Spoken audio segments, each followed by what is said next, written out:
Hi, welcome to the Good Conversation Project. I'm Michael Nielsen. I'm a research fellow at the Astera Institute. I'm joined today by Joe Carlsmith. Joe is a writer and philosopher at Anthropic. His interest is in helping humanity orient wisely toward the long-term future.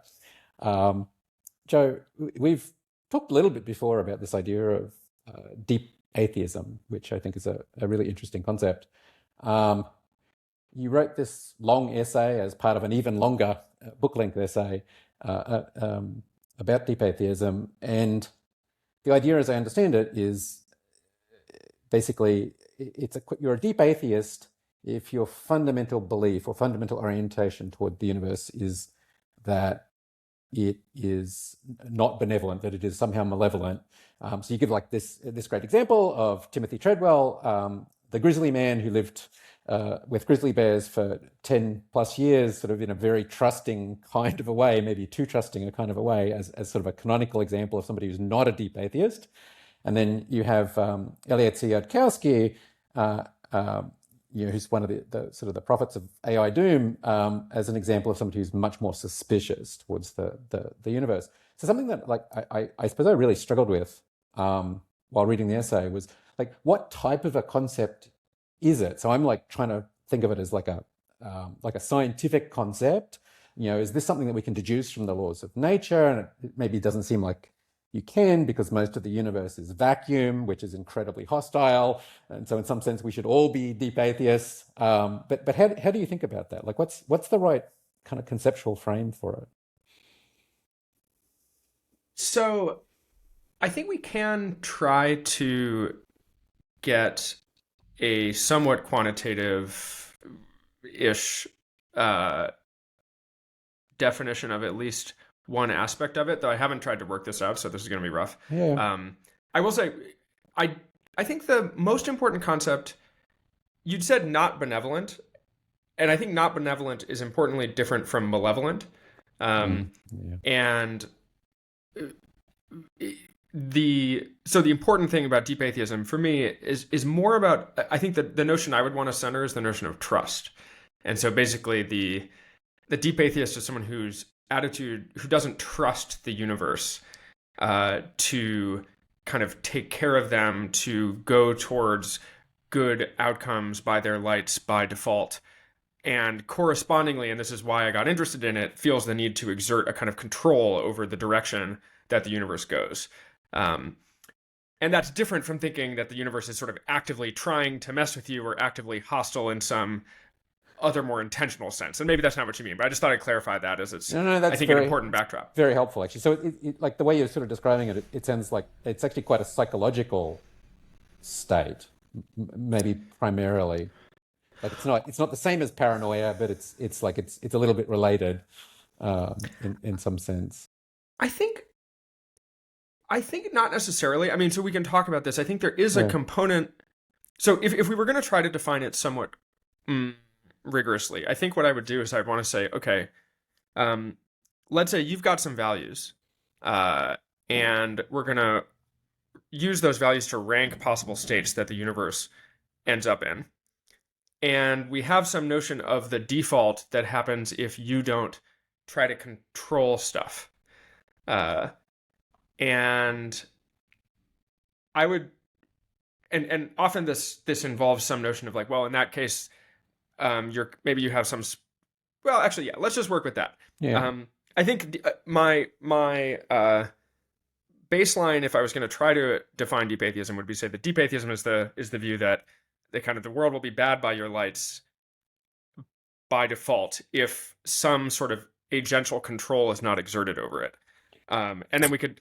So I think that has a component A of the sort of empirical direction of the universe by default, whatever that means, and then there's a different thing which is about your values.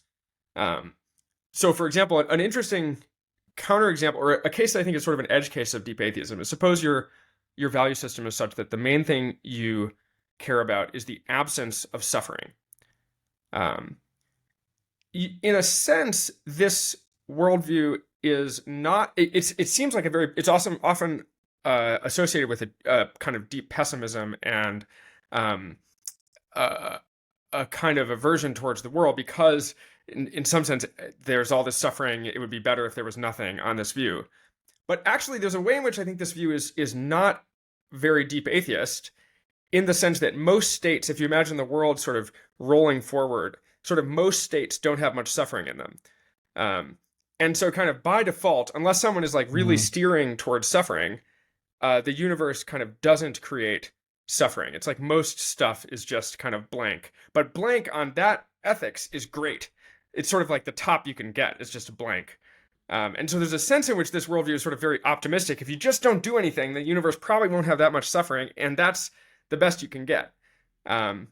So that's an example of a case where it really matters what the value system is. You can have the same kind of empirical picture of where the universe might go by default, but the value system changes your read as to whether that's good or bad. Okay, I just want to check that I understood, because I'm not actually 100% sure I did. You're saying that whether or not one is a deep atheist does depend fundamentally on sort of your other set of values. That's okay. All right. I wasn't actually 100% sure I got that.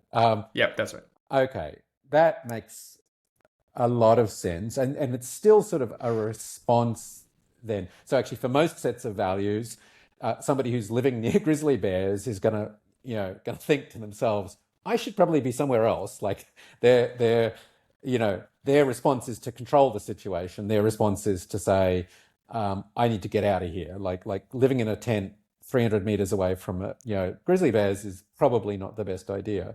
And it probably wasn't Timothy Treadwell's values that made the difference there. He probably, wasn't thinking it doesn't matter whether or not he lives or dies, or he didn't, he probably had fairly typical views on suffering in a lot of ways. He did have some unusual values, maybe, but I don't think he was that different on those particular values.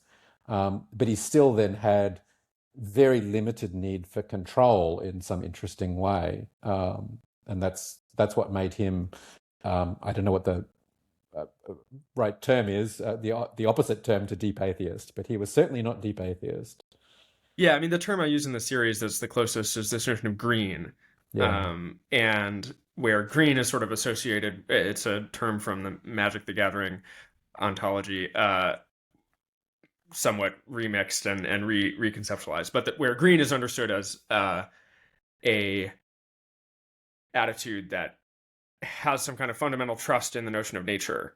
And nature is a kind of funky term here, but I think it's importantly the thing that's prior to you, the universe, the thing beyond yourself. Do you mind if we stick with just me saying the opposite of deep atheist? Because in my reading anyway of your essay, it didn't seem to me you didn't want the term green to be exactly the opposite of deep atheism. You wanted it was doing a lot of the same work as that opposite, but it was sort of doing importantly different work as well. Yeah, that's true. And I should say, one of the things I really appreciate about your engagement with this concept is I think it's pushing me to, try to figure out what are the actual boundaries of this, how does it actually fit together, and so I'm not very open to it. What we learn is actually there's a bunch of different things here and it goes different directions. So not pretending to have worked all this out. I think the actual person. So yes, I think opposite of deep atheist. There's a sense in which Timothy Treadwell is not a deep atheist, in that the way I would put it is that he's very trusting in this context towards a certain kind of natural process, namely the grizzly bears. And then what I would see, the way in which I would see him as differing from someone like Eliezer in that context, is not so much the values he's bringing to the table, but rather the empirical bet. If you assume that I think he's somewhere sort of saying that he doesn't expect to get eaten. Yeah. And so there's a way in which it's not, if he had said something like, I'm down to get eaten because I want to feed nature, then it's more of a values difference that's driving the trust. Was on I think he was on Letterman, and he was on, he was interviewed by a bunch of people, and I think, many of them asked variations on more or less this question, and he's maybe not 100% consistent in his answers, but he certainly doesn't come across as somebody who, he's not committing suicide here, or he's not even sort of tacitly oriented that way. He actually seems to be a person who quite enjoys life, maybe struggles with sort of conventional life, but he does actually really enjoy his life. he doesn't want to suffer either. Right. So he has quite conventional values in those ways. That's right. And so I think like the deep atheist is in some sense trying to avoid the deep atheist maybe has similarly conventional values. And the mistake they're trying to avoid is sort of trusting in the universe to care for those values. And Treadwell is at least some example of someone who is sort of trusting in the universe to care for, in this case, the value of his life, and it didn't. I think the universe, nature, there's a bunch of different things we can focus on as the sort of thing being trusted, but it seems as though, like in the most immediate case, you're talking about it. It is sort of it's a psychological like attitude towards one's ambient surroundings, and so you take a plane halfway across the world, you're in some city, and maybe you actually feel quite unsafe, or maybe you feel surprisingly safe. You walk into, I don't know, Kyoto at 11 p.m. and you're like, wow, this place feels amazing. There is still, like, different people have different levels of trust under those circumstances, and some people will be very distrustful habitually. So it is a little bit sort of situational, but you're talking about something quite broad, sort of broad expectations, a broad model relative again to your values. Yeah, I think this you're pointing at something that does seem important, and it's a way in which I actually wouldn't think of Treadwell as like a paradigm person to think about in the context of deep atheism. I agree that he's not a deep atheist, but I do often think of deep atheism and its contraries as more oriented towards the trajectory of the development of the universe and of life on a broader scale, or at least that's where I kind of started thinking about the concept, because I was thinking about it in this context of AI risk. And so it's true, as you say, there's this backdrop question for anyone who lands in some environment. What's their baseline level of trust towards that environment? And I think that is, I think it's separable in the following sense. Like, I think you could be someone who has both the values and the empirical views that I'm associating with Eliezer here, and nevertheless land in a place that's reasonably safe and be calibrated about how safe it is. It's sort of not, to the extent you're mostly talking about the local environment, then I think that's sort of more of a matter of local epistemology than it is about your kind of convictions about the kind of structure and dynamics that kind of the universe tends towards at a fundamental level. Can I just interrupt and say, like, I think that's actually quite helpful. So it's sort of, in some sense, much of your local environment, like, obviously it's incredibly important for you wherever you are, but it's also a little bit shallow. Like, it's not expressing all of the range of possibilities of the universe, and you're sort of a bit more interested in that sort of that broader range of possibilities. It's sort of, what does the universe have in store for us potentially? You're more pushing, at least, in that direction, if I understand correctly. Yeah, that's right. And so I actually think that the paradigm non-deep atheist that I think about is, well, there's sort of two. I think maybe the most salient is this Jesuit priest named Pierre Teilhard de Chardin. Oh, really? Yeah. Wow. So I think he's, to my mind, the least deep atheist, or the sort of most, or like Bergson, or these people who are not just Christian in the sense that they believe that there's a God somewhere. It's really that there's a sort of God as manifest in the sort of inevitable evolution of complexity and the omega point and exactly, all of this. Yeah. That's right. So it's importantly, like a very strong singularity kind of a notion. Yes, and a very strong inevitability. In fact, I mean, there's this crazy passage in Teilhard's book, The Phenomenon of Man, which I think illustrates how, well, I don't like his view, but I think he has this passage where he's like, well, okay, he looks out at evolution, he sees, this progress towards complexity and greater, mental connection. I don't know. He has this whole teleology that he's extrapolating from, in some sense, the kind of the paleontology and the record. And then he says, okay, some people, they say, maybe we could go extinct. Maybe humanity would get wiped out. And he's like, no way. Why not? Because the universe clearly wants to get to the omega point. And if humans got wiped out, then it wouldn't get there. Uh, and so it's going to get there. Like this is like a very intense kind of Yeah. uh, retroactive application of his teleology to sort of basic causal dynamics. I think he's actually talking about like asteroids. Like, could we get hit by an asteroid? And he's like, nah, because then the progress of evolution would be halted. And like that's so it's an interesting. So in his case, there's very strong inevitability to the default dynamics that we are already caught up in. Right? It's not even it's not even necessarily that you could mess it up, right? And you will get to the omega point, and the kind of Jesus will look back on history and smile. Anyway, there's a bit in the end of the book that sort of looks like he thinks Jesus is present at the omega point.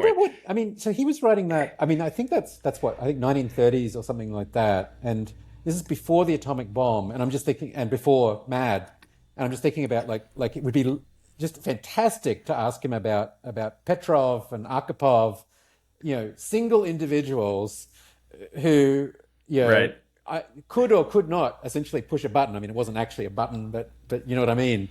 And either send the human species back to 5,000 people living in caves, or not. And fortunately for us, and his argument would almost be something like it was inevitable that Petrov would decide, it's probably just a bug in our early warning system. We shouldn't launch a counterattack and end civilization.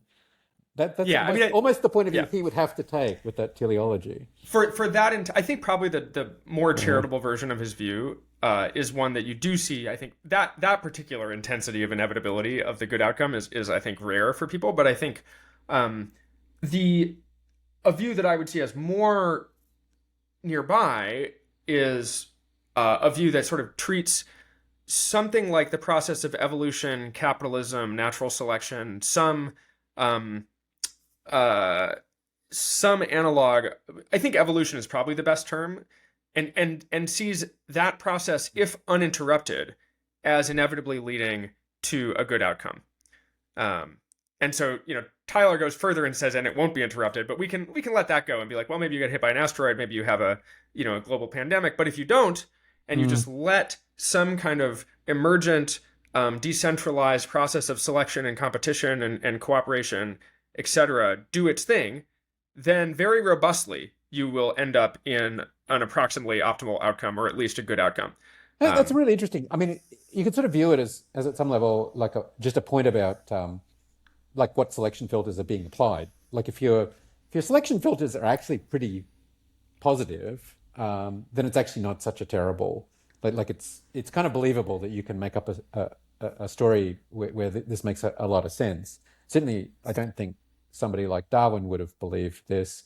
But maybe you go long enough, and the selection filters actually become sort of positive enough. It's almost a self-reinforcing thing, where if the environment is already ambiently good enough, the selection filters will actually ensure that things get better. And I suppose you could imagine making that that kind of argument. I don't know if he did, but at least seems quite plausible.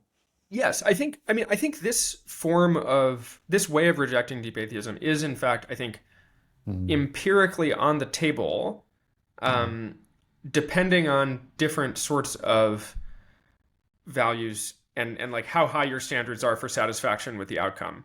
And so I gave a talk, which you and I discussed a while back, about whether goodness can survive kind of intense processes of competition.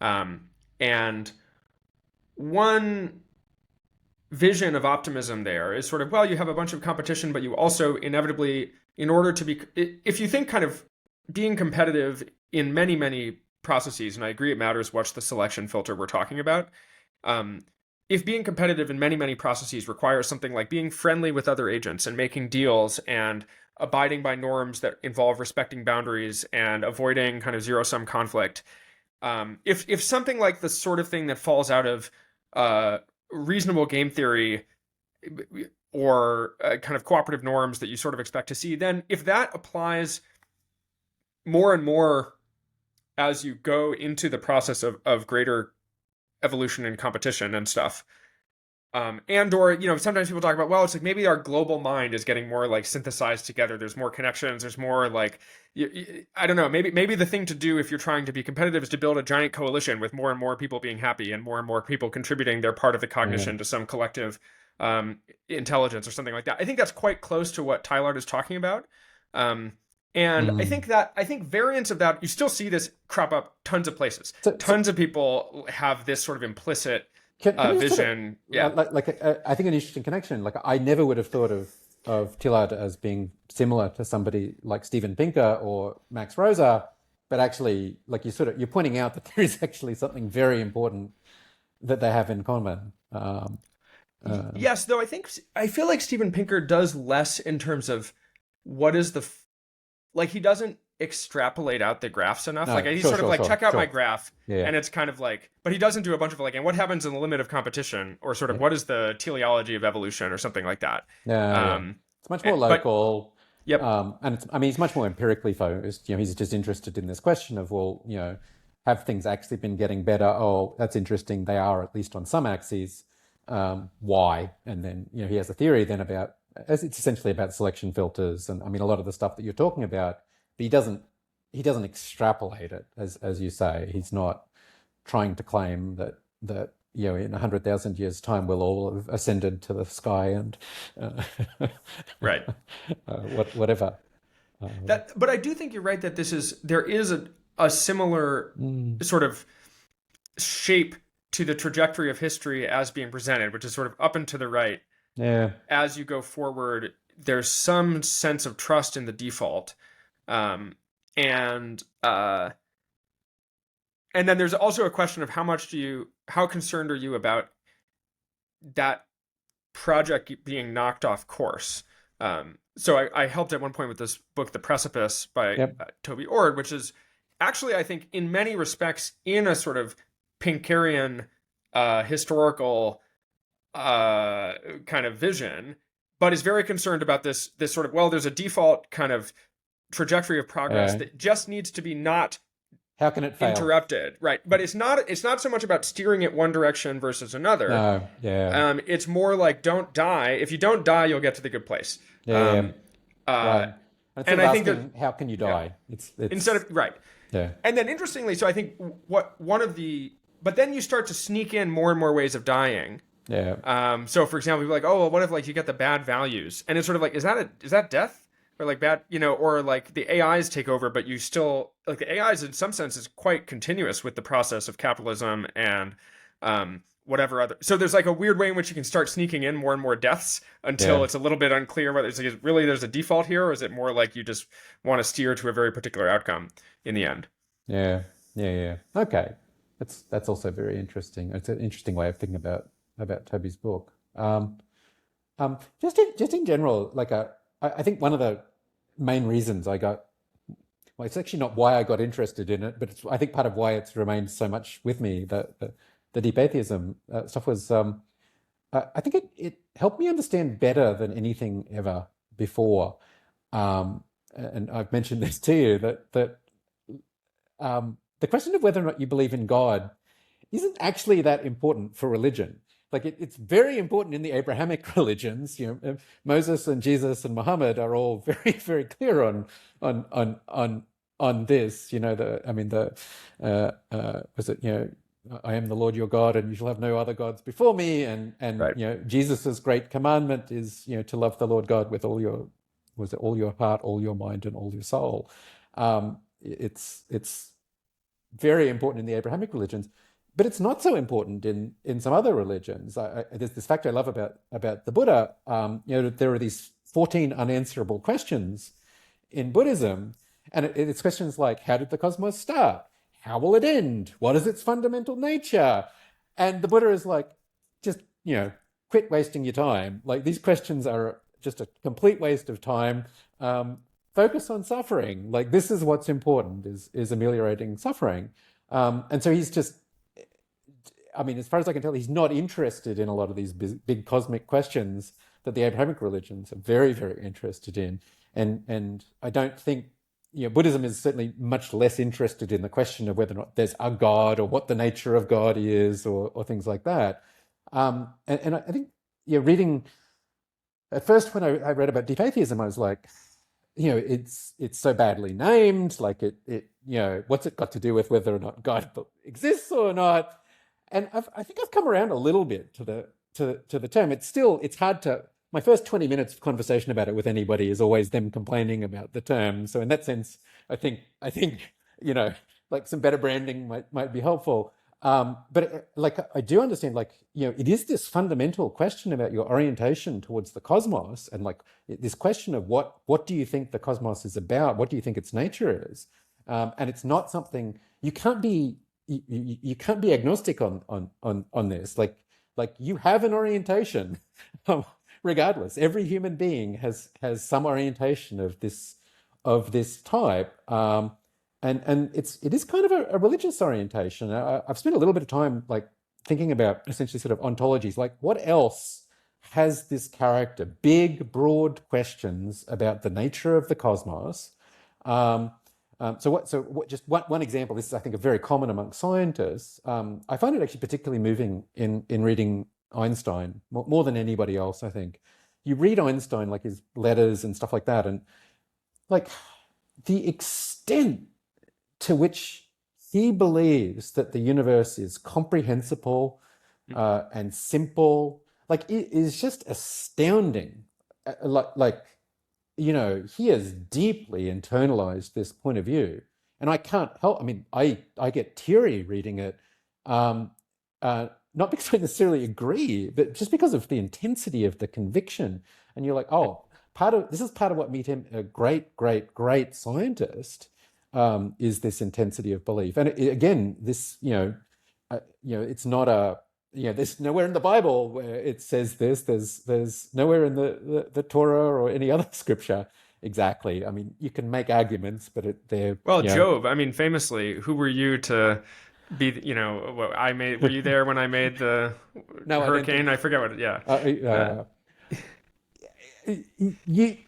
You've got to, I think, admit that it's something of a reach. Like people do try and connect Judeo-Christianity to modern science, and obviously Newton was deeply religious and whatever. But it's a different kind of you don't get general relativity out of this. I don't think out of this point of view. It's somehow much deeper. The notion of like this incredibly deep simplicity. So I don't know. This is all by way of saying I'm just curious if there are sort of other broad questions which seem to you to have this same kind of flavor as deep atheism, or for that matter, this belief in the simplicity and comprehensibility of the universe. Yeah, I like this. Is the universe comprehensible? Is a very interesting kind of fundamental stance that I think I track less. There's sort of some question. I think it's an interesting point where like, how easily do you give up if there's something you don't understand? You just go like, wah, versus, and then that can come from like, I'm personally not going to understand it, or it can come from some backdrop sense that just the world is full of fundamental incomprehensibleness or something. I think that's an interesting dimension on which people can vary. Do you know the story of Einstein? When he was 4, he saw a compass for the first time, and it oriented towards north, and he wanted to know what it was doing. And then he reports it as just an epiphany to realize that there was this fundamental order in the world that could be detected in this way. And I think it's interesting that even at sort of age 4, he had that, oh my God, there are hidden forces here, and we can understand them. I don't think most 4-year-olds, like compasses are cool, right? But they're maybe not that cool. 4 is early for that degree of ecstasy. Yeah. My point, by the way, with Job was more actually in the opposite direction. I think the Christian tradition has a if you're going to read a kind of view about the comprehensibility of versus uncomprehensibility of the world onto the Judeo-Christian tradition, I would have said it leans uncomprehensible, at least in the context of the problem of evil. Like famously, a big Hmm. I think the problem of evil is sort of the big problem for religion, and I think in that context, you're stuck either sort of saying something like it's incomprehensible, sorry, you just don't get to know, or you end up talking about like, well, the demons did it, and I don't know, you end up doing this whole, I think, quite unsatisfying game of trying to explain it. I mean, I think it's a problem for monotheistic religions. I think much less of a problem for sort of everybody else. Would you agree with that? Uh, Well, yes, and then no. And this gets to some of the stuff about fundamental stances, where I kind Yeah. of think that the problem of evil threatens religious orientations um, at a more fundamental level than at the level of belief in a perfect, all powerful God. Um, because I think there's a different thing you can have, which is a sort of fundamentally positive stance towards being itself. Um, which I would associate with many religions, though not, or many sort of vibes, many kind of spirituality adjacent vibes, including some associated with quite pessimistic um, religions like Buddhism, uh, where I think,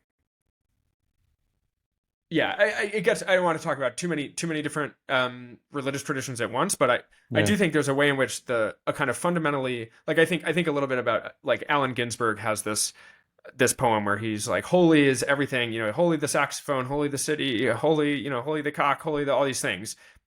He sort of wants to say everything is holy. And I think there's a Yeah. lot of spiritual traditions that aren't explicitly monotheistic in the Christian sense, but nevertheless want to attribute a kind of sacredness or a kind of value just to being as such or reality as such. And I think the horribleness of much of reality is a barrier to that kind of stance, even independent of um, Hmm. the kind of mm, metaphysics at stake. So, and I apologize for introducing another religious tradition, given what you just said, but I'm just thinking about Shinto, where, absolutely everything seems to have some kind of, deity associated to it. And they don't seem to have any problem with the fact that some of these are pretty bad. Um, like it seems okay. Like the bear out the back that's going to rip your head off. Okay, it's got a deity associated to it, but maybe not a particularly friendly one. Um, Yeah, I agree. And I think, um, and then I think the question is, do you end up at some other level viewing this bad deity as sacred or not? So I think there's a kind of uh, and I mean, there's a really interesting scene in. Have you seen the movie Princess Mononoke? Um, I think I have, although the Ghibli movies do shade into one another right. a bit for me. So it's the one where it opens with this boar that has been infected with some horrible demon, or it's become a demon. It used to be a boar god, and it's rampaging. Yeah. And it has all these horrible bloody worms coming out of its skin, and eventually, so it's clearly a demon. It's sort of labeled as a demon. It's bad. The hero kills it with an arrow. Eventually, dies in front of the village, and the village wise woman comes out and kind of kneels before the demon and says something like, "Oh, great Lord of destruction and death." Um, uh, what is it? It's some kind of honoring of Yep. this demon. Yep. Um, and then the demon interestingly replies. It says, filthy humans, you will suffer as I have suffered. Like, it doesn't do any like bow back. It just kind of raw hatred, and this is sort of expected. It's not. I think it's a really interesting scene of confronting a thing that is being labeled as really genuinely bad in the world, and nevertheless holding a sense of honoring it, Mm. kind of some sort of deeper sacredness, some sort of part of the uh, the totality sense. And you, I think, would view that as sort of an attempt at a resolution of the problem of evil. Is that I think to bring it back, I think that's more or less what you're sort of saying.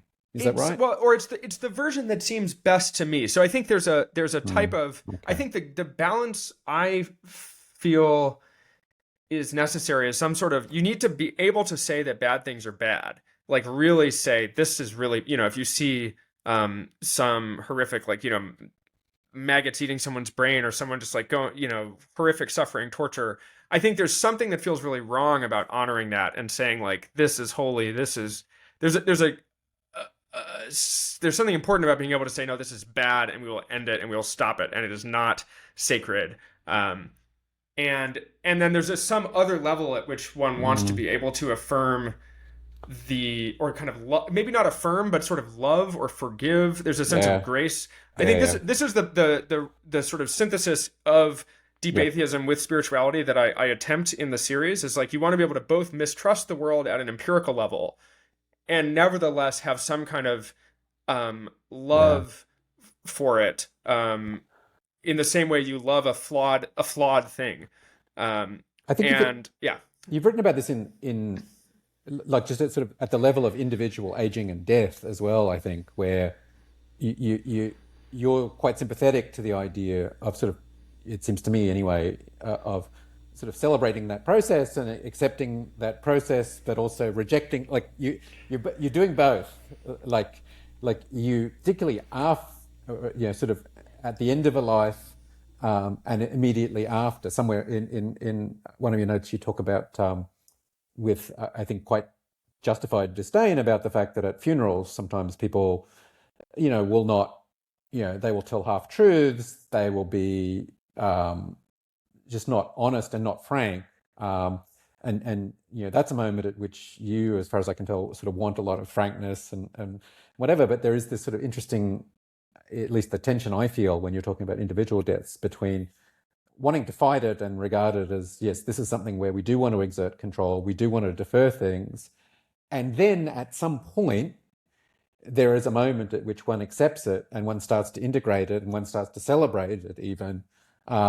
And you want to be able to have very frank, almost joyful conversations about it. There, I think I'm putting words into your mouth, or that's more my interpretation, or just sort of thinking about an extrapolation of your view. But that seems like the sort of the single individual level, the analog somehow of the deep atheism point. Is that fair, or how does it accord with your thinking? I think so death is definitely one of these areas where I think many deep atheists think that we go wrong in our degree of sort of trust and affirmation and acceptance towards the world. So the kind of Yudkowsky and others come out of this actually kind of prior to AI. A lot of that tradition is rooted in this really strong, like, death is bad, death is the enemy, let us end death. And they see with kind of horror the way in which people apply a kind of trust, acceptance, yin, sacredness, etc.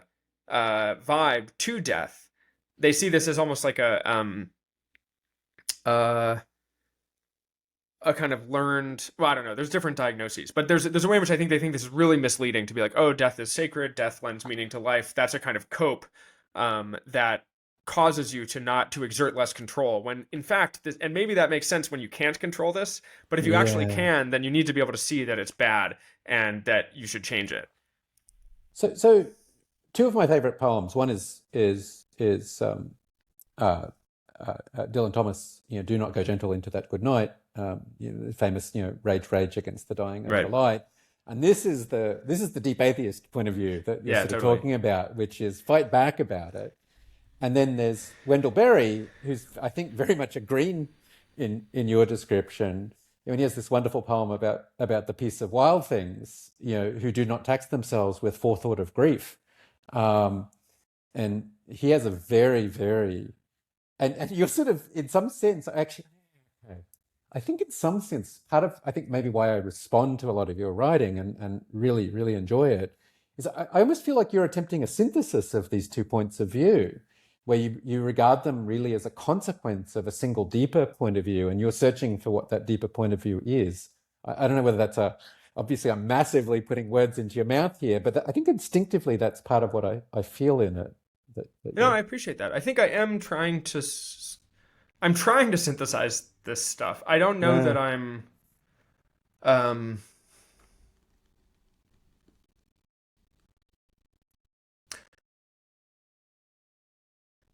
well, I think there's two aspects. There's an empirical question about the nature of the universe and also about our values at the level of something like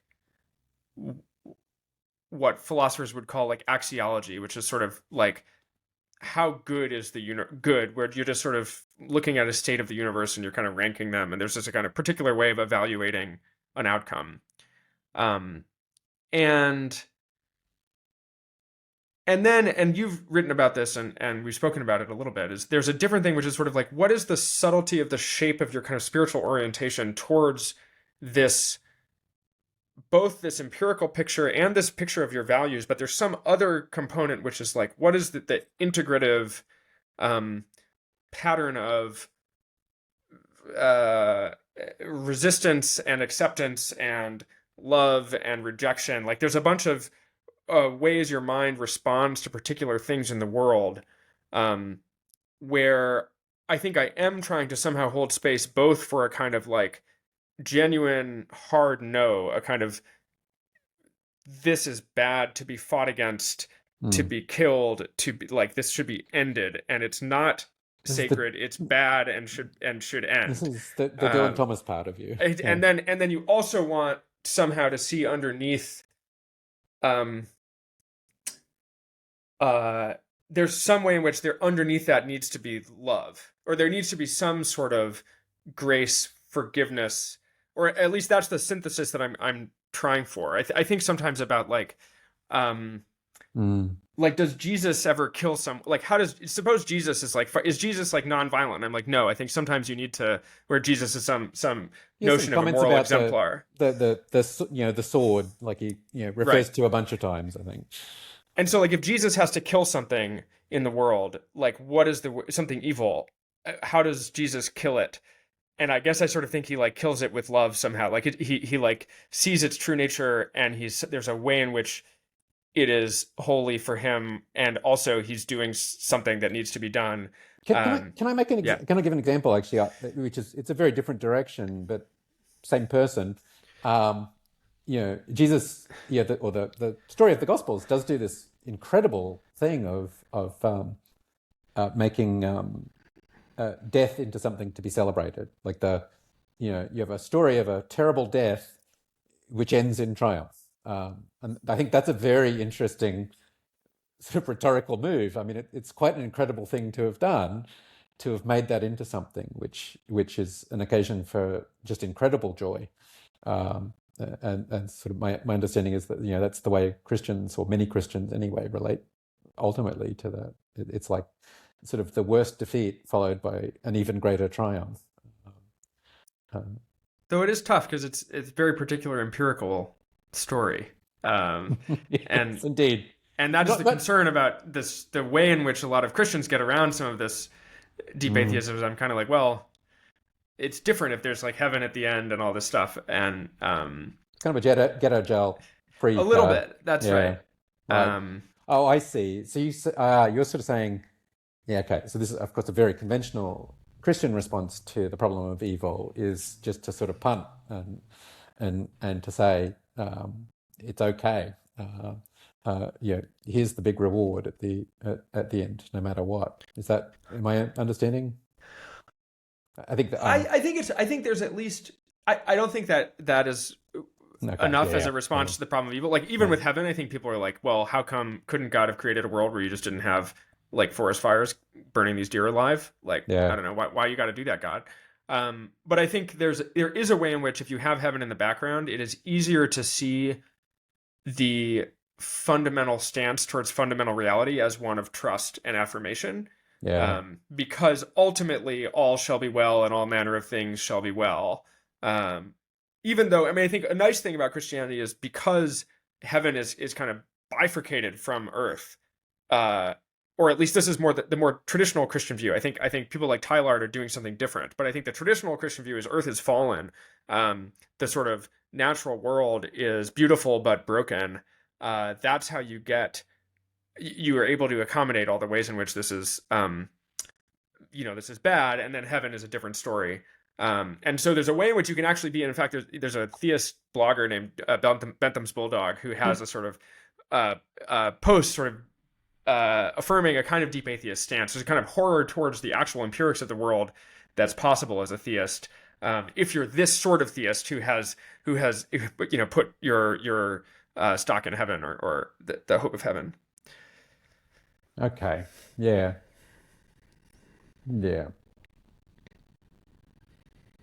This is yeah, right. So okay, I sort of see why I mean that's it, it's a good story. It's a nice sort of a response. It makes it doesn't exactly solve the problem, but it certainly makes things a lot easier.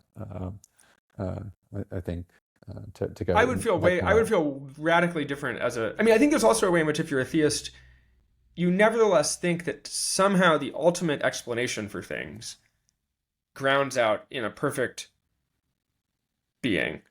Like everything comes from God or gets explicitly, God sort of retracts God's ability to control it. So even in the actual world with all its pain, there's some way in which I think it is easier to say things like, this must be part of the plan. I know that there's behind all of this, whatever. It's almost like a comprehensibility analog to Einstein's view, but with a moral component. It's not just that the universe is comprehensible at an intellectual level. It's kind of morally comprehensible at the level of like, ultimately, this was worth it. This was good, even if it really doesn't seem good. I think if I had that view, I would have a very different attitude towards the universe. Yeah, that also makes sense. I mean, a book. I mean, I absolutely love. I find very moving is C.S. Lewis's uh, uh, book about I mean, it's a grief observed. Basically, his diary, private diary after his wife died, and something that I think the reason I find it so moving, even though I myself am an atheist, is his Christianity is so important to him, and yet he's so angry at his God for allowing this terrible event. And there's a particular passage that you highlight, and I was, I mean, very moved because I could barely continue to read at that point. Where he's sort of at a peak of, and he's considering seriously the notion that God is evil, that God is bad. And this deeply religious man who sacrificed so much of his life. I'm not sure quite where I'm going here. I suppose it just seems to me like I think that's one of the clearest. Like it's both a beautiful articulation, and it's so deeply felt. I think that the question I want to ask at some level is both. I mean, just for your response to it, and also the if there are sort of any other similarly sharp, just examples that you know of where it's been articulated so beautifully, and it's with so much depth of real feeling. Yeah, I think it's his most raw book at the least. I think it's also plausibly his best. I think The Great Divorce is also really good, but which I have not read. Different. Yeah. I recommend it, and it's also an interesting vision of this sort of. It's his vision of heaven, and it's this sort of endless journey into God. A sort of. So I think a thing that strikes me about that passage is that it illustrates this way in which a certain sort of religious affirmation towards the universe can be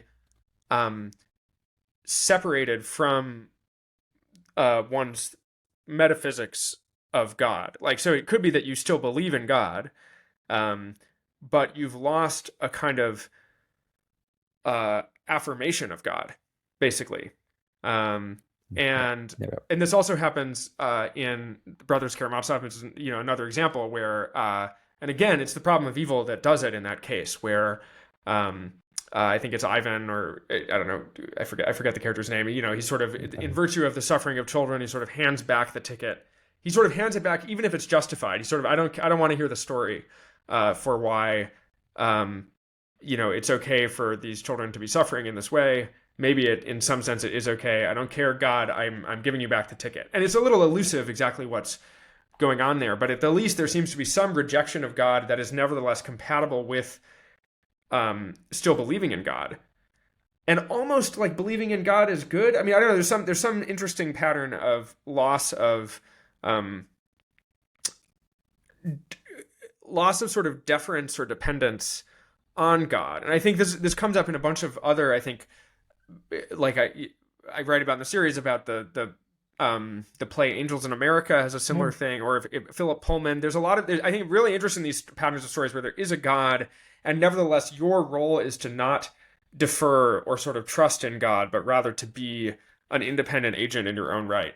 And we see that happen even in these sort of theistic contexts. Like Lewis, he eventually goes back to Christianity, but there is this brief moment of like, maybe he never doubts God, he claims, but he does start to doubt whether God is worthy of his allegiance. Right. Yeah. This actually, it's reminding me again now why sort of the sense in which deep atheism is quite a good term. It's not really about belief in God or not, but it's certainly about, or in that frame, the response of people who want a tremendous amount of control in the world is a very natural deep atheism. If you don't believe that God is good, or if you don't believe that the universe is benevolent, or you maybe even believe it is malevolent, then wanting more control is a very natural response. It's sort of interesting to think about it's such a psychological sort of thing. You meet different people and you very quickly realize how much control and power they do or do not want. And I'd never really thought of it in theological terms before, but it is actually kind of, it is that type of thing. Yeah, I think it does connect with the, like, how much of this is about the local environment thing versus the cosmology. But I do think, I think I got interested in this because of AI risk and the kind of aspiration, the goal that a lot of people have in the context of AI risk is to somehow have control over the future. And the thought is you have to exert that sort of control. Otherwise, you're going to get loss of all value. And the traditional story is that's because the AIs will steer the world in some other direction. But the AIs there are sort of the really just a kind of amplified version of the indifference of nature. It's sort of nature, there's just all these different directions. Nature doesn't care. Intelligence doesn't care too, because kind of goals are orthogonal to intelligence. So everything, intelligence, nature, it's all orthogonal to value. And so there's a sort of very specific vector you need to be steering along, and all the rest go in these bad or kind of valueless directions. And so, people talk about like, oh, AI risk is sort of some theological thing. And I think sometimes that's not true. But I think in this case, there actually is a real deep connection between your kind of fundamental metaphysics of the universe and one's relationship to the sort of control at stake in AI alignment. And you see that too in the context of, I started writing this when EAC was just coming out. And EAC has this version of a sort of rejection of deep atheism that is rooted in the writings of Nick Land, and this sort of allegiance to, or capitalism. There's some notion of like capitalism, competition, evolution will just inevitably go in some direction. In this sense, it's kind of like Teilhard, but Nick Land is much more of a nihilist. He's just sort of like, and Teilhard is sort of like, it'll go and it'll be good. There'll be love, there'll be joy, there'll be consciousness. Nick Land is like, no, it will drive, kill everyone and maybe drive out consciousness. But what are you going to do? It was something. Yeah. Is there something? Seems to be the response. And that's not, it's an important way in which that's sort of not deep atheism, in that there's a kind of canceling of the value component. Normally deep atheism is sort of like something will go a direction by default, and that's bad. Nick Land, at least understood as nihilistic, is just saying something will go in some direction, and I'm not going to do the value thing, or I'm going to affirm that in some weird Well, I way. mean, I think in within the terms you explained earlier, you can understand it as he has a different. I mean, I don't know him. I have no idea, but maybe he just has a different value system, and relative to that value system, uh, he could be deep atheist, for example. Like that's seems it's at least consistent with what I know. Maybe you know more. Well, I guess to the extent he has a value system that affirms the sort of arbitrary destructive potential of sort of unbridled competition, then I would say he's not a deep atheist in the relevant sense. Or similarly, like there's some parts of like the EAC writing where it sounds a little bit like they're really into like the dissipation of energy as waste heat. Whereas like this is actually connected. There's some weird stuff about the death drive. There's some lineage that goes through Land to I'm forgetting the name of the thinker, but it's like there's various things about like kind of burning the sun and like getting rid of the energy. And it's almost a kind of pro entropy stance. And like the reason you're into capitalism and life, or at least this is like some suggestion in some of the writings, is that it's like the fastest, most efficient way of converting energy to waste heat. Anyway, there's something about this where it's like, again, it's like that's a radically different value system. If you have that value system, if you're really into entropy, then like the universe is great, right? Because entropy is this like really really strong force. You've got a really strong God operating on your side. It's just that that's a radically alien value system.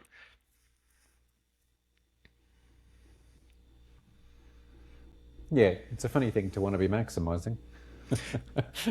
Indeed, indeed. Yeah, I mean, okay. Actually, I mean, not completely. I'm just thinking about the fact if you do things in information theory, if you compress information as much as possible, it starts to look like it's essentially black body radiation in, I think, one dimension. So there's actually, like, there are interesting connections between sort of maximizing entropy and sort of desires for efficiency.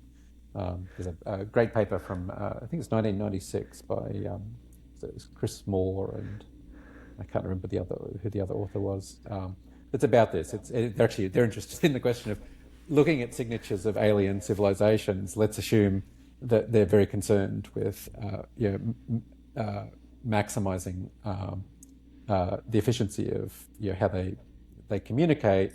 They're going to be limited by results from Shannon about sort of information theory, and you can ask questions about what's it going to look like. Sort of an old joke, I think, which goes back many decades even prior to that, is it's going to look like black body radiation, so we're actually not going to be able to tell. But they actually point out it doesn't look like black body radiation in 3 dimensions. It looks like it in another dimension, so that you could actually get a signature. Anyway, this is all stuff I haven't thought about in probably 15 years, and I'm probably butchering, but there is some cute sort of set of results around there. There's no doubt Chris would know off the top of his head, and probably somebody like Anders Sandberg, probably knows this stuff backwards. But it's there is actually there are funny connections between things looking a lot like heat and things actually being done extremely efficiently. Sort of essentially the point is you compress it down so that all of the redundancy is now is now eliminated. So of course it starts to look like noise.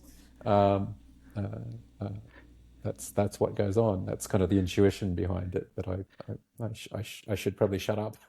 No, look, I'm already, here. I am like something physics with Michael Nielsen. I would, I guess, in that I mean, in some sense, just going at the conceptual level, that picture is quite continuous with Land's thing, and that he's really into efficiency in some sense. But the problem is that efficiency, qua efficiency, at least doesn't look on its face like it's especially good.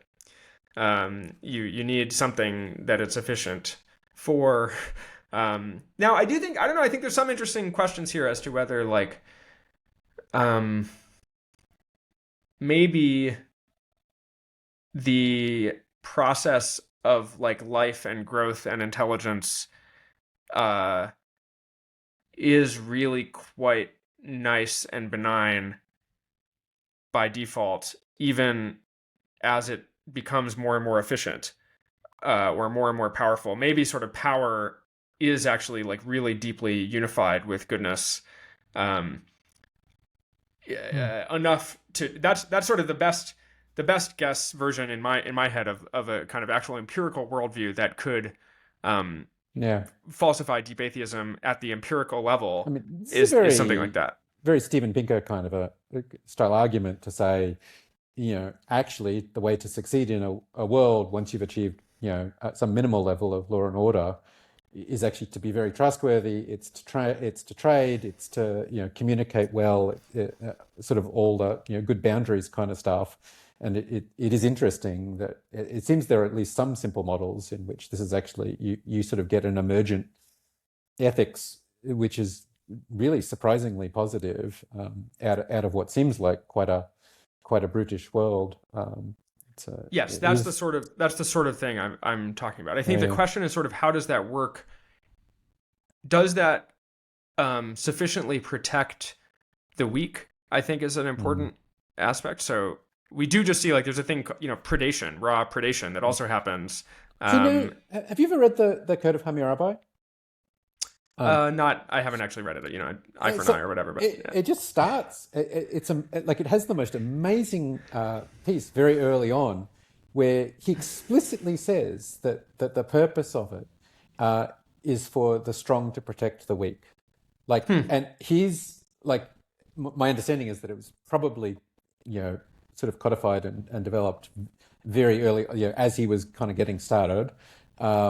And so to some extent it was justification, but it does do this amazing rhetorical move of that's where it gets like it's sort of its moral force from is to argue that way. And I think that's an incredibly interesting fact, to basically say, look, I'm going to rule over you, and part of my moral justification for doing it is I am going to protect the weak from the strong. And I mean, that's whatever that is, that's 3,800 years or something old, I guess. So that's a very, I think, sophisticated and at some level very encouraging idea. I suppose it's kind of an idea that says it must be something like human beings are sufficiently good at coordination and sufficiently good at talking to one another that in fact the way for me to get power is to act on behalf of the powerless. Like that's kind of the implicit theory, I think, that is coming there at a very early stage. And you can go forward in time to Locke and whoever, and you sort of get maybe there's some similar kinds of ideas much later. But I think it's very interesting that it's already sort of so strong. You can, I think, tell a story maybe about Christianity as well. Certainly that's similar. Yeah, I mean, I think Christianity is, famously interested in this pattern of kind of concern for the weak. I guess the question is, does that, and depending on your values, you could, not just, I think it's like a really deep part of many forms of human morality. We just care about beings and their interests independent of their power or their ability, their economic value or their sort of trade value. We just care about the interests of beings for other reasons, their capacity to suffer and flourish and all sorts of things. And then the question, I think the tough question, is whether that pattern of concern is suitably connected with power, such that you would, if you really selected for power in the world over time, you would persistently get beings that cared about the powerless. And an argument for why it wouldn't fall out of their being powerful that they do that is the powerless, by hypothesis, don't help you. They're not very useful in your sort of coalition. They're not very useful trade partners or whatever. You could be like, no, and we also do see this, right? So like concretely, we just like fund, vaccines for diseases in developing countries like way less because people don't pay for it in the same way, right? Or like, And then if you look at all of this, Sure. we have maybe Hammurabi, has got some concern for the human powerless, but what about, there's just like huge, non-human animals and there's all these patterns of sort of ignoring the interests of tons of beings that are stitched into even this relatively cooperative structures we see. So I guess I don't know the history of the Code of Hammurabi. In fact, it's so remote in time, I suspect nobody does in this particular case. But at least there you can sort of say, well, what's actually going on? It's not that the individuals are powerless. They have a little bit of power, and Hammurabi has realized that actually he can sort of aggregate that and use it to support his claim by claiming to act on their behalf. And so there's sort of two distinct ways of looking at that. The other would be the way implicit in what you just said, where no, actually he really is concerned out of some kind of pre-Christian ethic that and he's doing this sort of out of the goodness of his heart and his sense of empathy or whatever. And maybe both of those things may actually even be true. I think probably the mix, best right? way.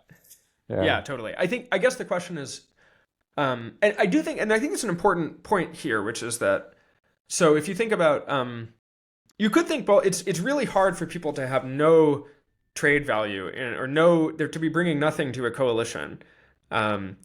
And so you would expect actually that it's quite advantageous to be really, really nice to tons and tons of people in a way that brings, allows for productive trade and other forms of kind of cooperative relationship. And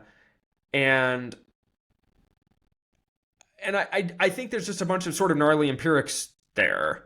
It's sort of related to, I think I heard you on a podcast recently talking about comparative advantage and stuff like that. And I think it's just sort of, unfortunately, at least it seems sort of contingent. It wouldn't necessarily be like a super deep feature of the universe, because you have to, the costs of the cooperation and the, subsistence, is it always, you don't hire everyone at your company. There's like lots of people at your company, but you don't hire them all, or lots of people could contribute, but it's not actually worth it. We do see all sorts of cases where like domination might just work. I'm less Pinker. I'm like, Pinker curious, but not like Pinker confident about like where this actually goes in the limit. And I'm concerned actually that there's a sort of shallowness of the atheism at stake in some of the Pinker, like Max Roser kind of liberal optimism discourse, where they're kind of like, oh, like I've looked over like a century of history and it sure looks like something liberal democracy, etc., just is also converges with the most economically or kind of militarily competitive arrangements. And I'm like, well, yeah, maybe kind of, until like the 90s, or I don't know, there's some questions like even how is this even still, but even if it's true, it's been true for a few centuries over this like very small set of kind of selection processes and kind of different experiments. It feels like trusting in that over the longer term selection processes is a much tougher and higher standard. I think if I understand you correctly, what you're sort of saying is we are unfortunately in an n=1 case here. You can maybe make a case that China developed somewhat independently of, India developed somewhat independently of, etc. But in fact, that argument has some truth to it, but in fact there was a lot of, a tremendous amount of mixing, and so it might be that if something slightly different had happened 10,000 years ago in the Indus Valley, the world would actually look completely and utterly different. Even in the last 100 years, there's what is it? Thomas Mann, I think, wrote this alternate history in which the Nazis won World War II, and of course even that, which is relatively on the scale of 10,000 years is it's probably not even the most the largest intervention that was possible, but it does lead to a very different world and a very different set of values, and sort of same biology, different culture, and yet there does seem to be that level of contingency. Actually, yeah, I think that's a good example, but I think there's a few different ways that example could function. It could be that there's a bunch of contingency where the Nazis won World War II, and then because there just wasn't that much competition. So it's a question of sort of who would be, at least when I think about this in the context of the questions about whether goodness is compatible with competition, which I think of as quite related to deep atheism, and that competition is one of these like fundamental forces driving the evolution of a kind of set of agents interacting. Yeah. And so if you can't trust in competition, then you've got yourself, you need to do a bunch more control. Like otherwise, you have to kind of shut down competition in a bunch of ways if it ultimately leads to very bad places. And so I think that the concern would be, that it's in some sense, contingency is if things can just go in all sorts of directions on that picture, if you're concerned about competition, then path dependence is sort of your friend. You're kind of hoping you can be the path dependent one where it's like, oh, you create a nice world and it just doesn't get selected against super hard because the selection pressures aren't that bad, and you can kind of just go in that direction. I think that my concern would be something more like if you looked across the universe, you don't see, like, I think that the prediction of someone who's really optimistic about liberalism or norms of cooperation or what have you as very power granting, what they would expect to see if you looked across like aliens is like everyone's being treated really nicely, everyone has property rights, all the workers, there aren't like unhappy workers there are no slaves anywhere. Because slavery is economically disadvantageous. And I'm just like, I am not sure. I think empirically, if you did a bunch of alien civilizations, it just totally could be that slavery is like part of the most efficient arrangement. And then I'm like, and that's bad. It's not that that's good, it's bad. I mean, you think about, E.O. Wilson and, his two great examples of eusocial animals on Earth are the primates and ants and the insects. And of course, I don't know. I don't know how good life is for an individual ant. I don't think it's particularly good. There's a lot more ants than there are people or primates. It certainly doesn't look like a paragon of like liberal property rights or something in an anthill. No, I mean, there you have to go out to another level, and maybe at some other level it actually makes sense. I mean, you can actually repeat that argument at the primate level as well. An individual cell in my body, does what it's sort of being told at some level. It also doesn't have it's true. It's a whole lot of agency. It does have some boundaries, right? I mean, there are, but it's true. It's not. And I guess like what are the immune cells killing themselves for you all day? Like these,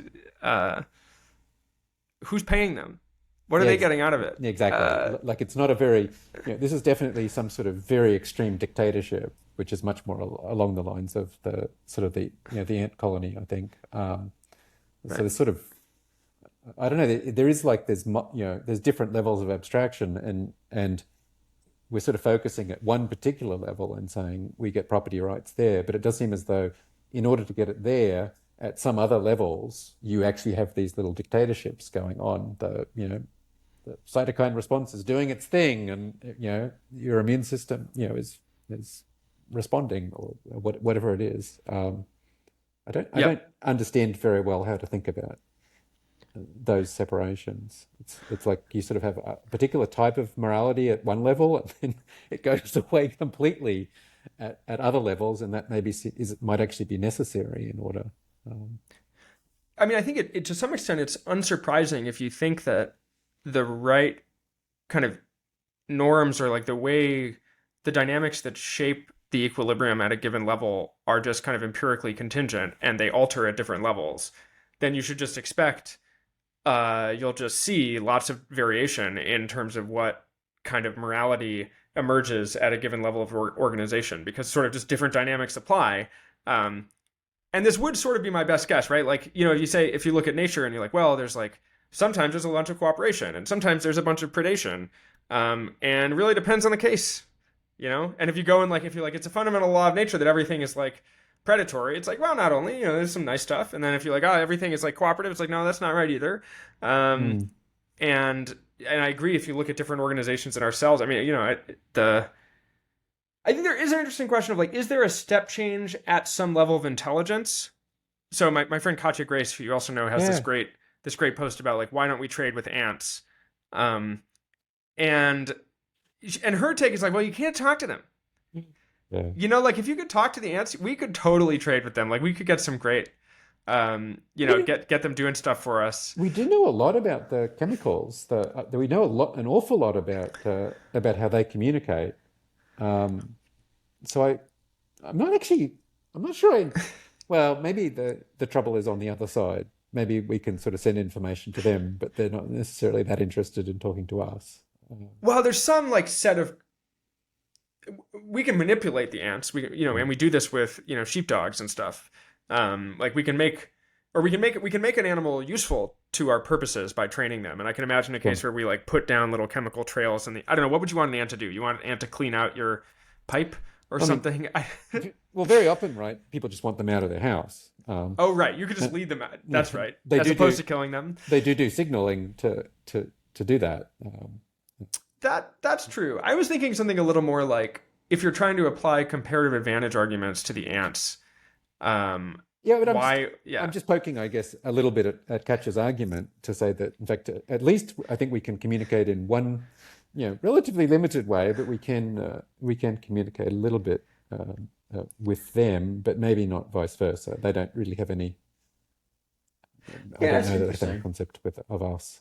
Yeah, I think that would be the barrier I was going to say was it feels like even if you can do some communication with them, it needs to be bidirectional. There's some kind of notion of like all the cognitive structures that need to be in place to have something that's akin to like a deal.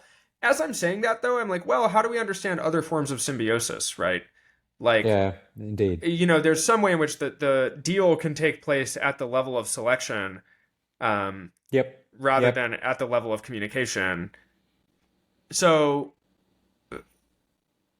Yeah, but anyway, I think it's at least something interesting of like, if you think there's something unique about the cognitive equipment that a certain level of intelligence gets you, such that then you can like do deals in some more full-throated sense, and that matters, then I think there's at least, maybe you could think that as we go forward, there will be more and more deal making of this kind, such that you'll see more and more advantage to kind of respecting boundaries or otherwise sort of incorporating someone in a, as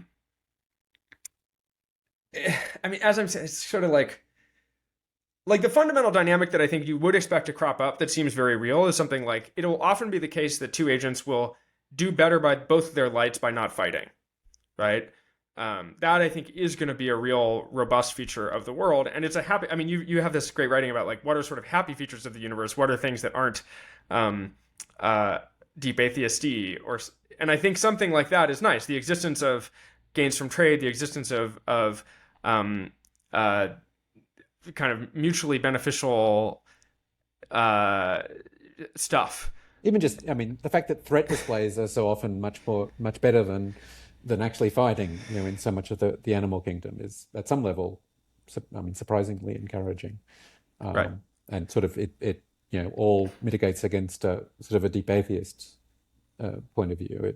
It's all like, oh wow, like there's a lot of non-trivial, very surprising ways in which the universe is actually better than I think you would have naively predicted. Yep. So I think some of the stuff like Adam Smithy invisible hand stuff is a bit like that.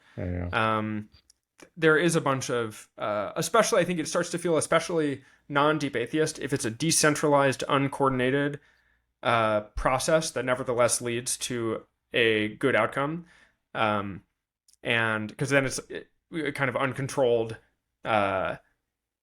Really interesting connection. Yeah, one of my heroes is Elinor Ostrom, who she wrote this amazing book about exactly this, the governing the commons, basically how decentralized groups can sometimes essentially govern themselves for hundreds or even thousands of years, despite the fact that it looks like they should be in bitter competition with each other. So it's very interesting. Also, wow, definitely very green, not deep atheist at all. Elinor Ostrom is very green. Yeah, I think that's. It's a funny word to apply to her book. It's sort of it reads in many ways. She won the Nobel Prize for economics, and she reads as kind of very much a political economist. But yeah, I think fundamentally really quite green in your terms, and actually not just in terms of the attitude she brings to it, but maybe more in what she discovers in the world. She goes out and she points out things like there's this what is it in parts of Spain, there's these irrigation areas which have been very functional for nearly 1,000 years. I think it's 800 years or something. And there's no real governance structure in the conventional way. They should have, it should have all been saline long ago, but no, they've figured out how to do it, and they've actually developed these amazing governance structures that don't eliminate competition and they don't eliminate argument. Instead, what they do is they've figured out how to resolve that in a bunch of ways that have, basically have worked for 800 years around Valencia. So it's very, that's a discovered type of greenness in the world. And also, maybe even more positively, it's sort of very interesting that you can then take what she's done and sort of start to apply it in other contexts. Like, I've heard people say, "Oh, this is the best book written about open source software ever." So what do you take from it? Because it strikes me as a little bit like the predation symbiosis case, where you have things that go in one direction, things that go in the other, and the real question is how do you predict or cultivate the conditions under which you'll get the good one? What do you take from her work on that front? I think there's a certain amount where actually, so she doesn't, it's a while since I've read it, but I don't remember her talking very much about sort of the instigation process. Like, she talks a lot about, she has these, I think it's 6 principles which these structures have to satisfy, and she's more interested in sort of finding extant examples in the world. She goes through a ton of different cases. She looks at cases where things have just utterly failed. She looks at a bunch of cases where things have worked, and tries to sort of sort out, what makes it work versus not work. But she's not so interested in sort of the genesis question, but it does seem, my general impression is that very often it didn't require necessarily that large a group of people to really be sort of focused on establishing a lot of these preconditions. So some of them are just sort of the classic liberal things, sort of property rights which are respected. She wants very well-defined resources. Like, when there's a lot of, she points out that when there's a lot of ambiguity about what counts or what doesn't, it tends to just rip the systems apart. So she wants like very clear boundaries, and she has a number of examples where that sort of fails to hold with disastrous consequences. So sort of, it's a philosopher's point of view. Conceptual clarity is very important. But not actually, it's slightly incongruous with a broader green aesthetic, actually. It's interesting. It is. It's very much sort of a, you can make sort of small, apparently self-organized groups do much, much better than you might expect without a traditional notion of property rights, is kind of the point of view here. And there's this, as I say, sort of discovered set of design principles that you can use, but she doesn't, as I say, and it's really the most relevant to your question, she doesn't really, it's not a deep history of how you set these systems up from scratch. How does it come into being? And that seems like actually an incredibly interesting question as well. I think I've been trying to figure out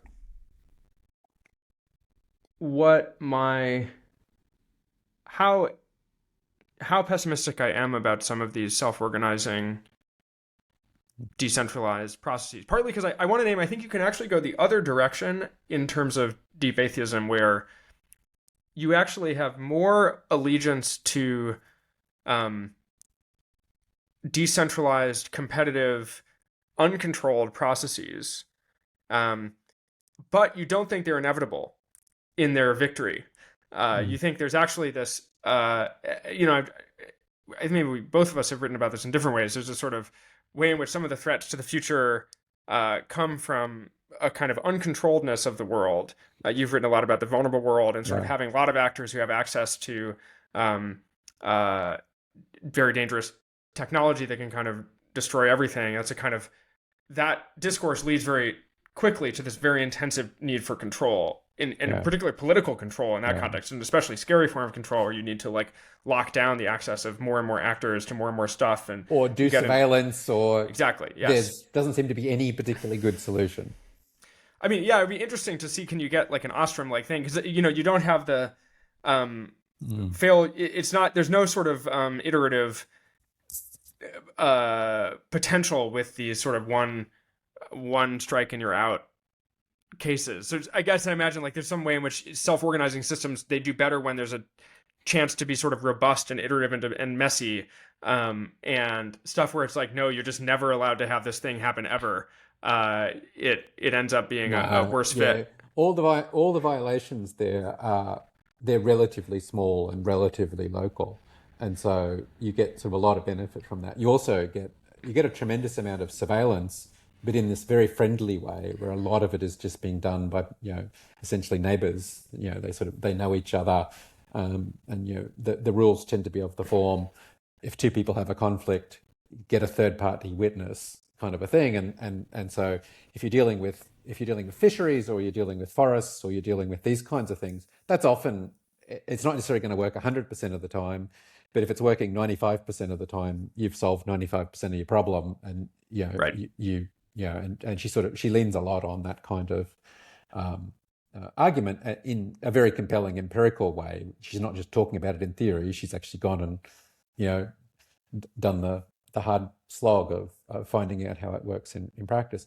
There is actually a really interesting thing in connection with your suggestion there, which is that I think the size of the examples she chooses involve between 50 and I think it's 15,000 people, and they're never larger. They're never huge.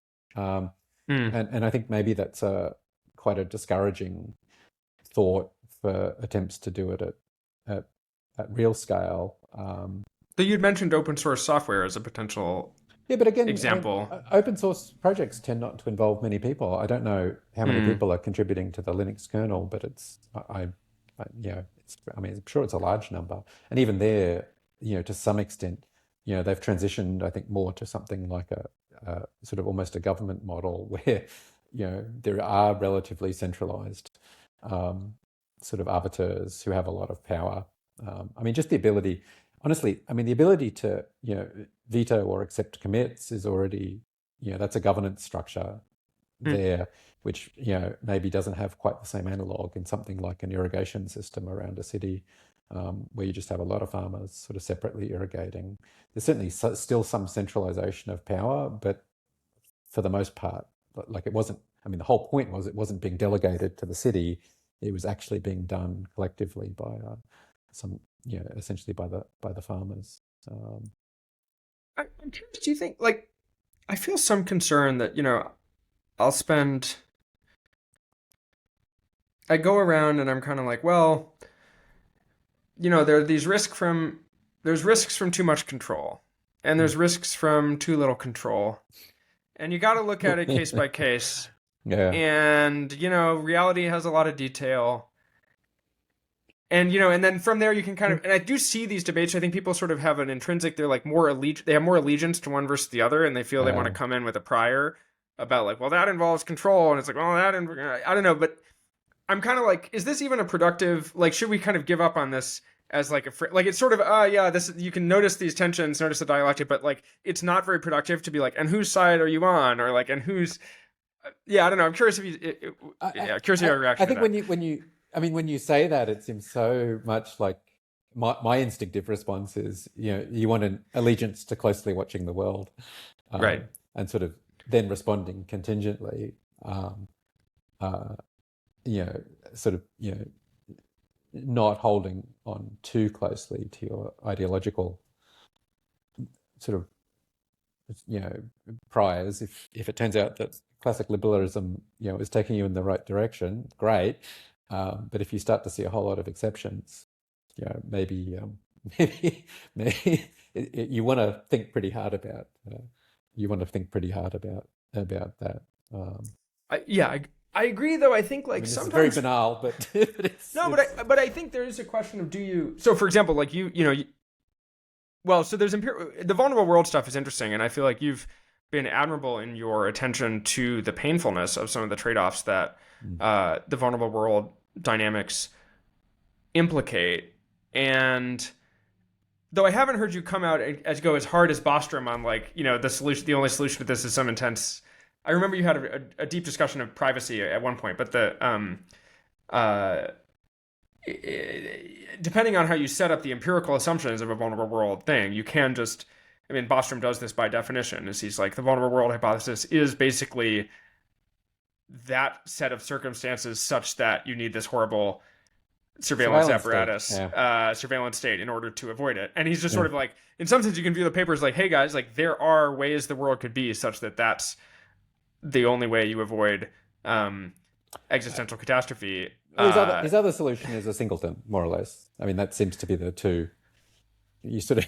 I think there's some detail where he's like, well, it's like either you like everyone has the same motivation, either you lock down the motivations, you lock down the access to the tech. I forget. He has a sort of disjunctive definition of. I think you're remembering it slightly better than I do, but like, there are multiple alternatives, but you certainly read through them and you think none of them are good. Yeah, totally. I'm not keen on any of this. Thank you very much. And sometimes the empirical circumstances are such that one is not keen on the necessary solution, and one is just in a bad place. I guess I wonder, like, there's an empirical bet though that one makes, which certainly goes to your point about, okay, let's be attentive to the just to the actual circumstance and just be like, well, how vulnerable is the world now? But interestingly, when you talk about it, you often draw on your intuition, right? It's actually drawing on these sort of deep stances for you, or I mean, I don't know. When we've talked about this in the past, you're like, well, as a physicist, like it's very hard for me to argue about exactly why the world would be vulnerable, but I just have this deep intuition that if you, that physics will make this sort of technology available. And that's an interesting case where there's a question of like, how much do we want to bet on that intuition? Because I think there's different. I'm sort of living my life. Often there's a point at which people's threat models for the future become sufficiently like the vulnerable world, and then I often sort of tap out where I'm kind of like, well, that's the vulnerable world case. That's going to lead us to like a global surveillance state. Or I don't know, there's some way in which I'm actually sort of bracketing some of those as like, that's an especially hard case. Let's see if we can win in the other ones. Yeah. But it's interestingly difficult to make those bets at the level of like, oh, we've done some rigorous empirics about it. Because you just, you don't have that, or at least it's sort of a hazier discipline at that point. Yeah. I mean, it's true, of course, about, any possible future. At this point, and that's part of what makes it also difficult. You're sort of implicitly taking points of view which are actually quite strong and which are quite hard to justify at this point. No matter what, your intuition matters. I just want to come to. I've got a list of questions here. I think there's like there's a set of stuff around sort of death and sincerity that you've written about that I found really interesting. You have this great phrase you talk about. It's in I think it's your review of Atul. I think it's Atul. Gawande's book, which is a wonderful book on being mortal. And you just talk about this observation that death often brings life into focus. Sort of encounters with death. The person who gets cancer and all of a sudden they know exactly what they need to do, or they have very strong goals where maybe before they didn't.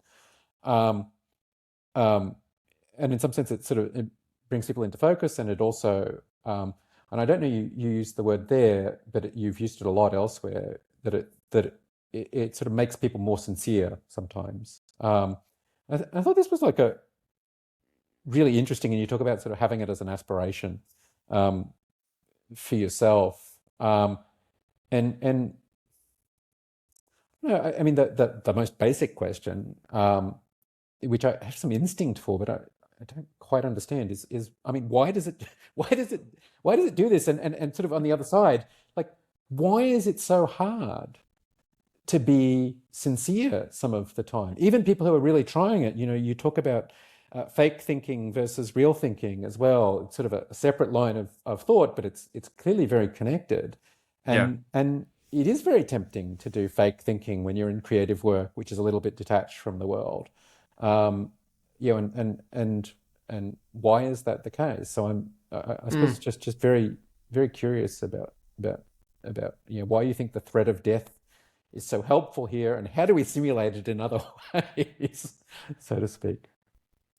Yeah, I love this question. I feel like I don't know. I think the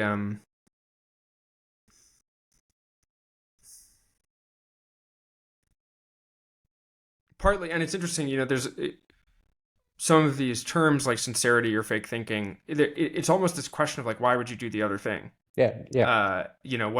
What's good about the other thing? I mean, you can give signaling answers to that question, right? You can give answers which say, oh, it's about achieving social goals, so you sort of pretend. Yep. And I just don't like you give some nice examples where it's very hard to believe that that's really what's going on. Like somebody has chosen to do something low status that not other people aren't very interested in, that they're not going to get paid for, and then they still find themselves doing fake thinking. Like why? Like, the social explanations, they just don't make sense to me. I mean, I think you point this out, I think quite compellingly. You use slightly different language than I just did then, but I mean, I think in my own, there's a whole cluster of questions about this that I wish I understood better. I do have like hazy hypotheses, but I think one hypothesis is that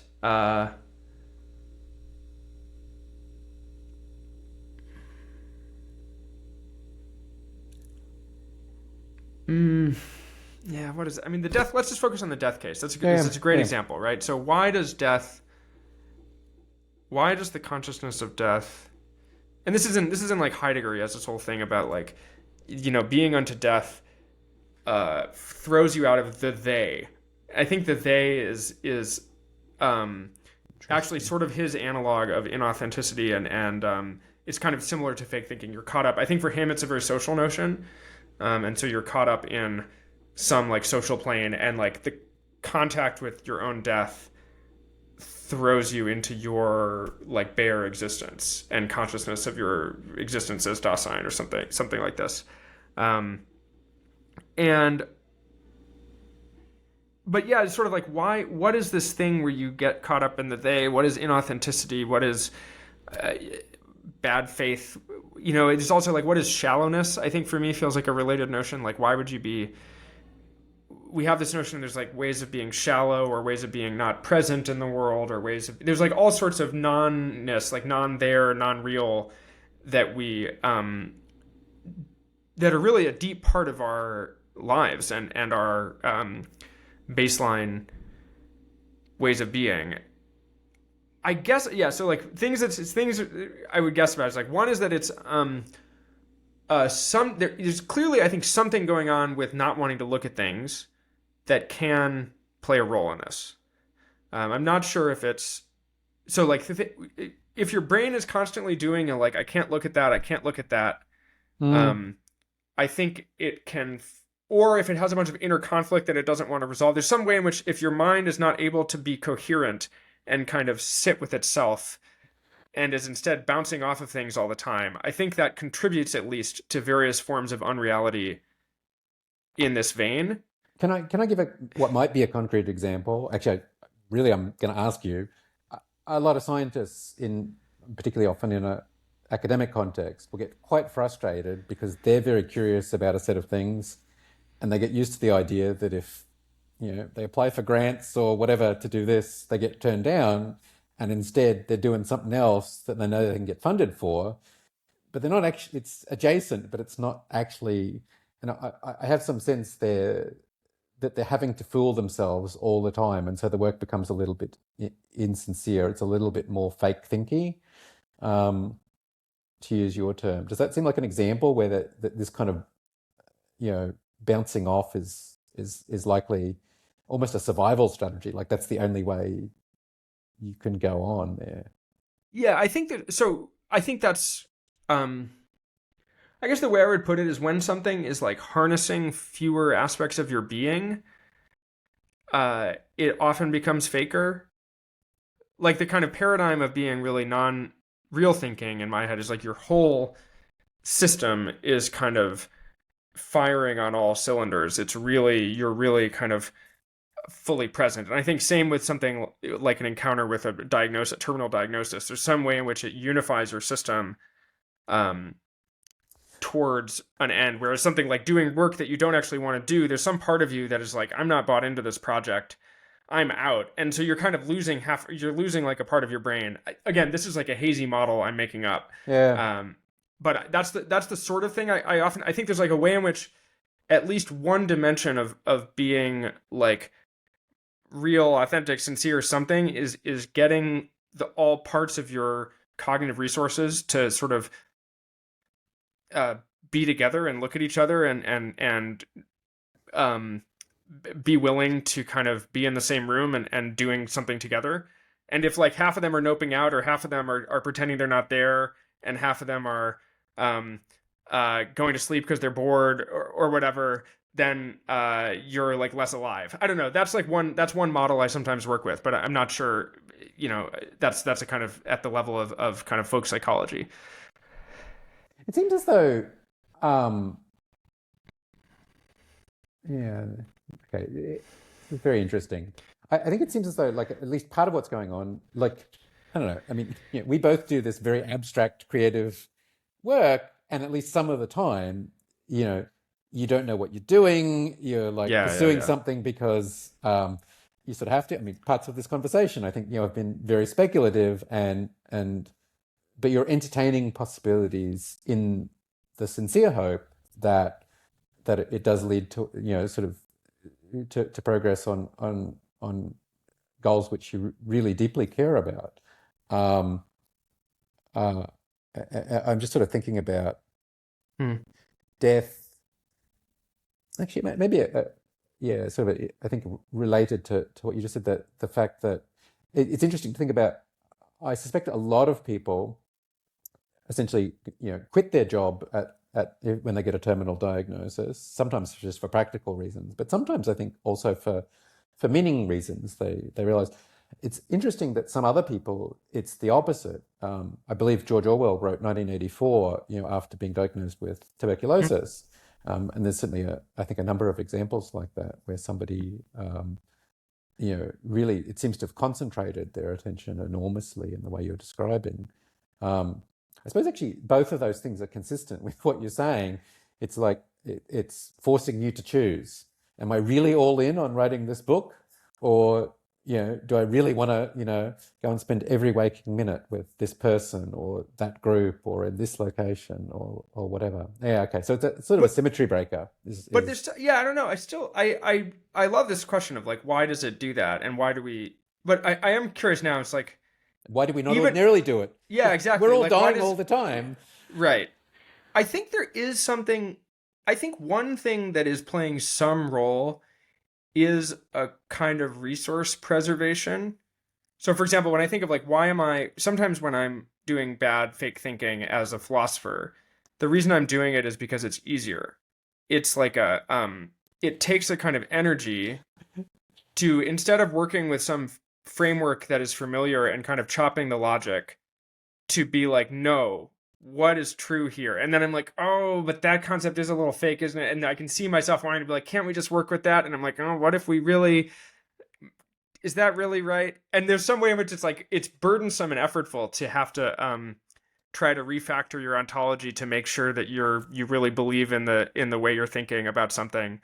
And I think this sometimes happens with other forms of spirituality too, where people like, it's like, I don't want to think about death today. I don't want to try to live my best life. I just want to watch TV. And there's like a way in which that is easier, right? If you're going to like get out there and have a bunch of meaning, there's some like pressure on yourself, and you're like, anyway, I don't know. I think that's at least one factor. It's really interesting. It's making me think, Kevin Kelly has this great story about how he decided to set himself a deadline 6 months in the future, and that was going to be his death date.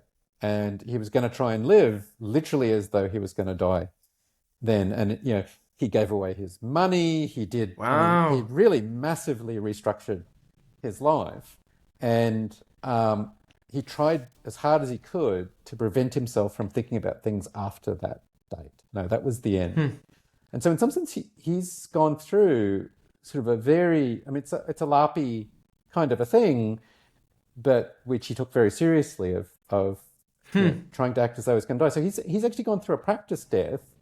And I wonder to what extent that then becomes a reusable resource in the way you've talked about sort of wanting for yourself, wanting to be able to live with that kind of sincerity all the time. And I wonder if maybe that's a way of permanently increasing your sincerity or sort of living more fully. I did not know that. That's really interesting. How much in the future was it? It was six months. Yeah. Oh, 6 months. Yeah. Which is, I mean, that's also, it's a good period of time, right? Like you can do a lot in 6 months, but you're also going to be thinking a fair bit about it if you know you're going to die in 6 months.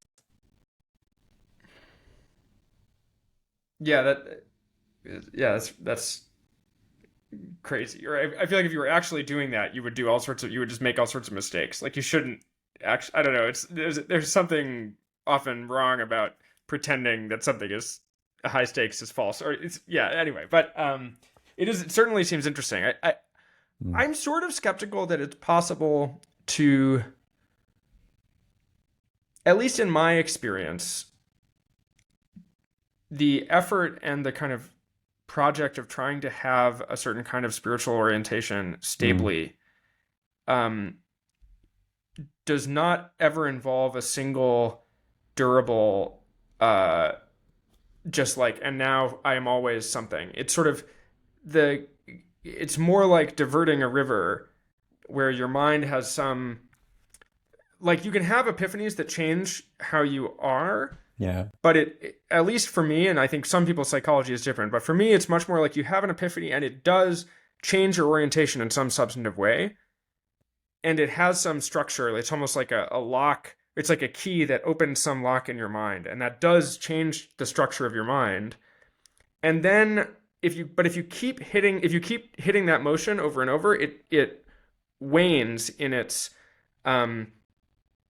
impact on your orientation, and you will sort of, that idea doesn't, at the time you might have thought, like, if I just remember to myself that I'm going to die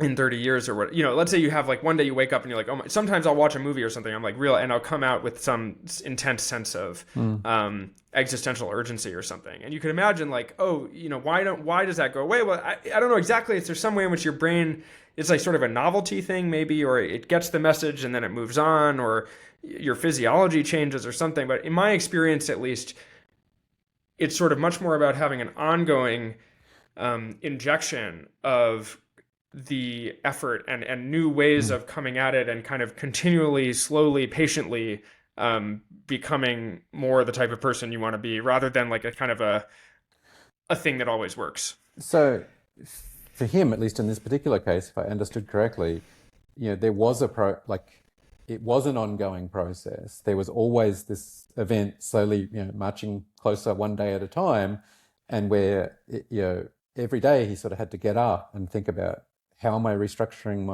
my life now? So just the decision to he apparently sent a whole bunch. He didn't have much money at the time, but he sent a whole bunch of checks for $500 or $1,000 or whatever to friends anonymously, sort of basically just spending down his relatively meager at the time wealth.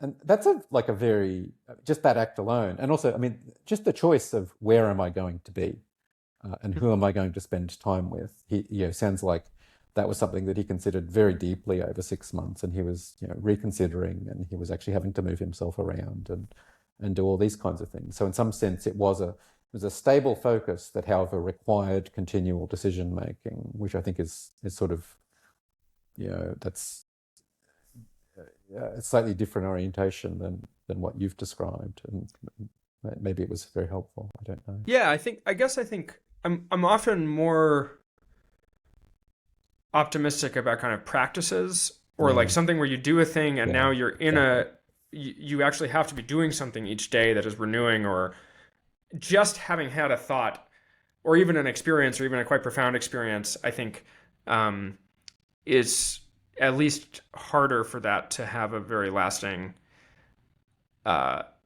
impact. And I would even expect, I mean, the thing I was thinking more like if I don't know what happened to Kevin's attitude towards death after he passed this point and had gone through this experience. I imagine it was a quite formative experience. But I would also imagine that it is nevertheless an ongoing challenge insofar as there was some sincerity that he gleaned from that to hold that in however, going forward over many years. Mm. So can I ask you then, like I think a very natural question that I'm very curious about is what do you feel has like increased your own sincerity or sort of your own depth of engagement with the world the most? Is there any practice that you found that you're just sort of very pleased with, maybe unexpectedly pleased with? I mean, I think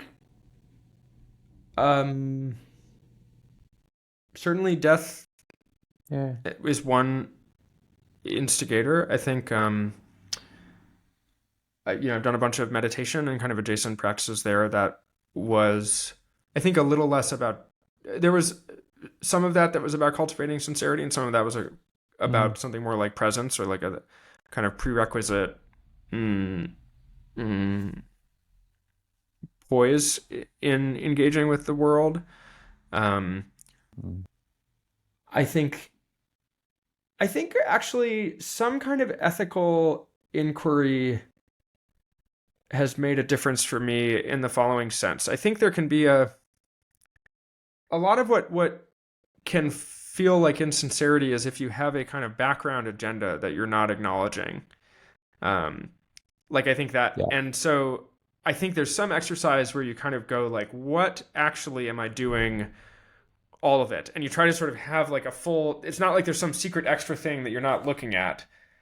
You've kind of brought to mind and integrated all of your motivations. I mean, obviously you can't like excavate every unconscious whatever, but something where you're not, it's not like, there's some notion of kind of like, what are you holding back for? Like there's no, it's not like, oh, I've got my life. And then there's this other thing I'm doing that is, I'm holding back for. It's like, well, no, there's just this, there's only this one chance. If the thing you do is this, you really want to have like power and status or whatever, if you want to play video games or whatever, your like secret agenda thing, you just want, you can do that. Go for it sincerely. Like you can sort of integrate the full range of your motivations into a sincere orientation towards your life. And I think that helps, partly because it starts to seem less like some of them are privileged as part of your kind of official internal narrative, and some of them have to be in the background or something. And it's more like you can just have your whole life and really ask yourself, like, what actually matters? How do I actually want to make trade-offs? And you can sort of ask that question with your whole being. Interesting. I just happened to see a little video involving the great Brazilian soccer player, Brazilian, Ronaldinho. And the thing that really has struck me often about him is how relaxed he is. Like he shows no hesitation in like his physical movements. He seems to speak very freely. And he does, obviously I have no idea, but it seems very consonant with what you're describing. He seems very integrated in at least some ways. I wonder if that's sort of connected with his ability to bring everything he had to his football. I mean, I think the notion of grace is a very interesting analog of some kind of integration. Like when people have, like I guess I think of the notion, I would use the word poise, and this is often a word I use for a kind of mental integration. But I think you see it in really beautiful dance and beautiful kind of physical movement, that there's a kind of non-conflict between parts of the system, right? The whole thing is working together. So I don't know. Maybe he's managed it at the mental and the physical level, and they're integrated. So it's though it's interesting. You hear these like, well, maybe it's ballet. Like I don't know how. sort of like beautiful, graceful movement, but often like tight. I don't know. There's some you can separate these maybe at some level, but often there's a deep connection. Okay.